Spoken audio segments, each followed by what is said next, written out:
Welcome to 4C Radio. We are broadcasting from the central campus of Christ University, Bangalore. 4C Radio is brought to you by the Department of Media Studies, Christ University. For all those who are looking for a platform that focuses on communities, commons, climate, and communication, this is the place to be. What's more, this station is run by a diverse community of students and dedicated faculty members. Tune in to experience hard-hitting interviews, fact checks, myth-busting, on-ground stories, campus news, and more.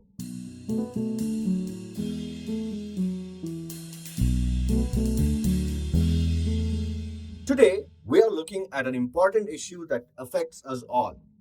More so, those who are in the field of journalism, content, and media. Not just creators and publishers, but users as well. This is about the latest draft rules of the IT department. Last week, newspapers such as Deccan Herald reported that the Ministry of Electronics and Information Technology, MeitY, had published the Draft Information Technology Intermediary Guidelines and Digital Media Ethics Code Second Amendment Rules 2026 and has sought stakeholder views by April 14th. Prachi Pinglay spoke to Geeta Seshu, a senior journalist and who is part of Free Speech Collective. We have seen several posts on social media and articles in newspapers about the draft IT rules and how it affects content creators, users, and readers. In my conversation with Geeta Seshu, I asked her about the background to these IT rules. Hi, Prachi. Thank you so much for having me on this podcast. I'm really glad you all are paying attention to this very important and concerning issue. Now, why these draft rules are a matter of huge concern to independent journalists and creators, and even ordinary citizens who may use news because they think it is important to put out information, is that we already are dealing with a very, very repressive and authoritarian government mechanism for blocking any kind of news that they find unpalatable, cracking down on social media accounts, even as we speak right now. So the climate itself is against free speech and against independent voices of dissent. Now, these draft amendments come as amendments to the Information Technology, the Guidelines for Intermediaries and Digital Media Ethics Code, the rules which came out in 2021. These were brought in to regulate OTT platforms and digital news publishers. They were brought in without any consultation, and they mandated a very complicated mechanism which was ostensibly for grievance redressal, but actually makes it very difficult for these news platforms to function freely. Now, these guidelines are under challenge in the Supreme Court. She explained how these draft rules will impact all of us and how they are different from existing laws. So, the draft amendments which come in today, which are being proposed and for which we have till the 14th of April to send in our objections, they comprise four main components. They have said intermediaries have to comply with all ministry issued clarifications, advisories, orders, directions, standard operating procedures, codes of practice, guidelines, all of these. They have to follow them. These are mandatory. So earlier, there was a sense that the government engaged with the media and sent out these advisories or sent out these SOPs or guidelines purely to suggest that this is what the media should do. And there was no attempt to direct the media to do this. And it was expected that these guidelines and advisories would be issued at important points in the news cycle of any country. If there were some major issues of what is called national security, if there were any major disasters like the COVID pandemic, for instance, where people were told, where media houses and people were told not to put out news that would cause panic, these kind of things. So there was a sense that the government's engagement with the media was more mutually respectful and that the principle of self-regulation would be upheld. But now the tone and tenor shifts very clearly to directives, to orders, and they have to be followed. While the enforcement mechanism appears to change, what is also changing is who it applies to and how.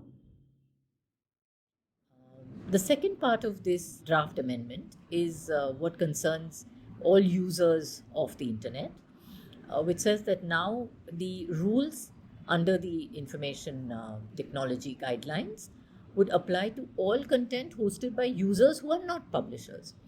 Now, this is very vague, first of all, because it doesn't tell you the kind of grievance mechanisms that publishers have to have under the 2021 rules.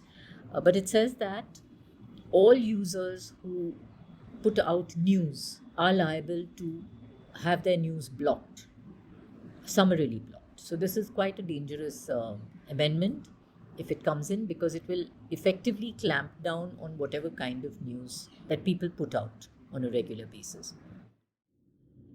That is pretty much everyone, isn't it? And almost everything that might be on social media. Are the creators aware of these changes? And why is it important to know? Now, the other issues are whether content creators are aware of these. I don't think so. I think people live in some kind of a bubble and they assume that they will not come under scrutiny, but I don't think that is possible anymore. Government is spending a lot of time and energy and a lot of its agencies to constantly monitor what is happening online, and is very, very sensitive to any kind of online news that is coming out. We are seeing the blocking of news on food safety regulations, for instance, which is right now currently a major issue. So, yes, it is important for content creators, all content creators, to be aware of these new guidelines. Geeta also spoke about a case that came to Free Speech Collective and what happened there. So basically, there is a lot of concern about the misuse of the government's powers to clamp down on all forms of expression online, and the targeting of news and current affairs, and even the commenting on anything that is newsworthy. Now, this has taken many forms, of course, this kind of clampdown. There are blockages and there are, deletion of accounts on social media that we are seeing almost on a daily basis. But what people experience is sometimes really bizarre. In one case that we tracked as part of the Free Speech Collective, this couple who are Srishti and Prashant, who are very well known and very popular influencers who speak on social media on Palestine and on many other social issues, found that when they put out a tweet, an Instagram post on Israeli tourists in India, they were trolled very badly. And their personal details were doxed, their information, their workplace IDs, even their place of residence was exposed. Following that, the police came to their residence ostensibly to investigate the attacks on them, on their social media account, and on their, on the surveillance and the doxing that they were experiencing by trolls. But they ended up being summoned to the police station and questioned over their posts. So this can be extremely alarming to people who are doing perfectly legitimate work online and end up finding themselves, having to answer questions in the police station. And apart from, of course, the completely illegal, act of trolls in putting out their personal information. So people need to be alert and aware of the fact that their online expression of their opinions, of news, is being monitored and is being targeted and will be taken note of in the most extreme manners, this kind of censorship. So people need to be constantly aware of this. Now, these draft amendments then give legitimacy to this kind of censorship. Lastly, it is important for everyone to not just read and understand the draft rules, but also respond to them as alert citizens because it directly impacts your freedom of expression. I think citizens need to engage with these new draft amendments and the new rules that keep coming out. The government is trying to do all it can through various means to be able to regulate online content. And I think all citizens need to register those objections and send them, because ultimately we have the constitution which gives us the freedom of speech and expression within the reasonable restrictions, of course, under article 191A. But we still have, notionally or otherwise, we have the right to be able to express ourselves.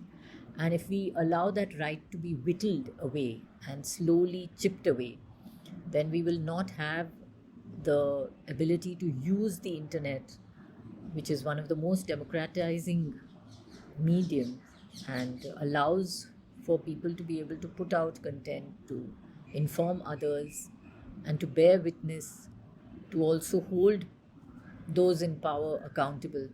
All of these, which are actually responsibilities of citizens, will be taken away from us. If you wish to read the draft rules and send your suggestions, the links are in the show notes below. The last date to respond is April 14th.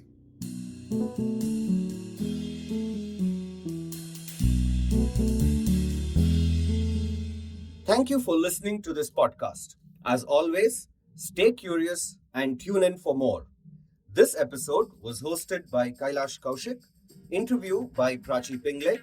The podcast was edited by Guru Aditya and illustrated by Vernika. The signature tune is composed by Dr Ananthu. Please write to us and follow us on X, Instagram, and LinkedIn.